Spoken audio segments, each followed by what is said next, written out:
ఆంధ్ర స్టైల్లో చేపల పులుసు ఎలా చేసుకోవాలో చూసేద్దాం రండి.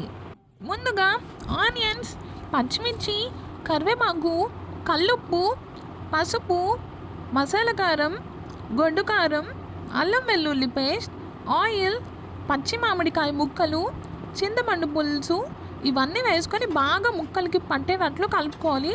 తర్వాత వాటర్ పోసుకొని ఉప్పు కారం ఇవన్నీ బాగా కలిసేటట్లు పైకి కిందకి తిప్పుకొని కలుపుకోవాలి. ఎందుకంటే ఒక్కసారి మనం స్టవ్ మీద పెట్టిన తర్వాత గరిటె అనేది యూజ్ చేయము. ఒకవేళ యూజ్ చేసినట్లయితే ఈ ముక్కలు అనేవి చిదురు చిదురు అయిపోతాయి, అసలు తీసుకోవడానికి తినడానికి కూడా రావన్నమాట.